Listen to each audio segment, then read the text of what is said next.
is a recap of Unit 3. We talked about planning, gathering, and putting all the pieces in one place.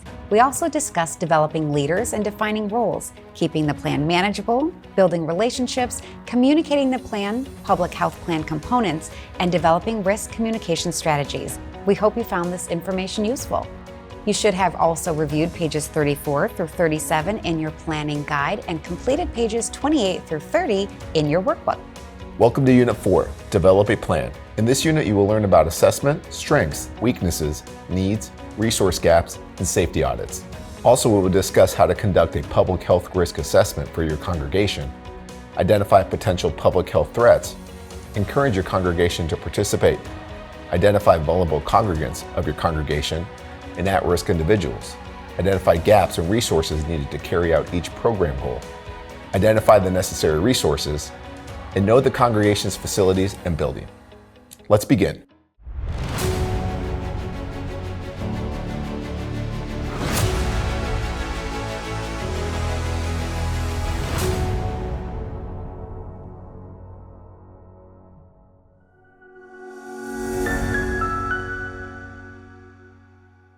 For this unit, we recommend you review your Public Health Planning Guide from pages 32 to 34 for more information. Also, please review your Ready Faith Planning Tool from pages 24 to 28. Conducting a risk assessment involves identifying potential hazards and analyzing their potential impact if a threat occurs. Congregations should consider various dangers, and for each hazard, there are multiple scenarios that could unfold, depending on timing, magnitude, and location.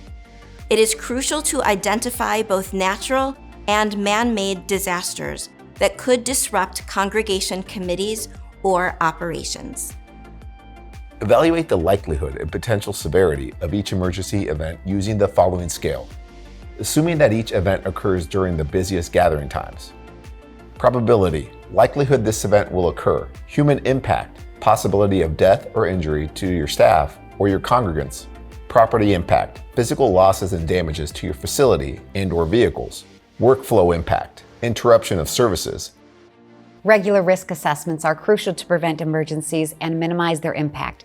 By identifying potential risks and hazards, congregations can take proactive steps to prevent emergencies and minimize their impact.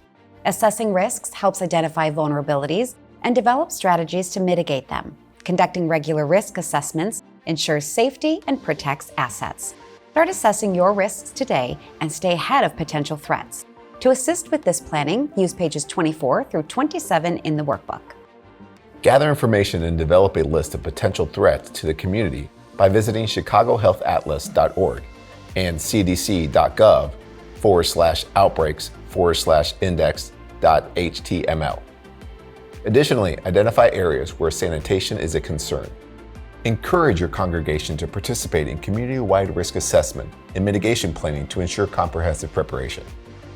Please open your Ready Faith Planning Tool on page 24 so you can complete a worksheet with your potential threats.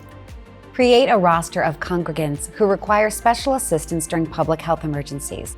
This information should only be shared in order to provide necessary aid to these individuals during such times. You can identify individuals with special needs through observation, known relationships, or by distributing a questionnaire, example before or after worship service, or emailing it to congregation congregants. Pay attention to recurring special needs and geographic concentrations of at-risk congregants. Examples of at-risk individuals include elderly congregants, individuals with severe or chronic medical conditions, people with disabilities, single parents with small children. By identifying individuals with special needs, you can ensure that your emergency response plan addresses their unique requirements, ensuring the most vulnerable are being helped in a time of need. Ensure your property is hazard-free by conducting regular safety audits of nurseries, utility rooms, playgrounds, outside structures, and storage areas. These audits should be part of a routine maintenance and feed into mitigation planning. Don't forget to frequently check and clean those areas to minimize potential risks. Here's a recap of Unit 4. We discussed assessment, strengths, weaknesses, needs, resource gaps, and safety audits.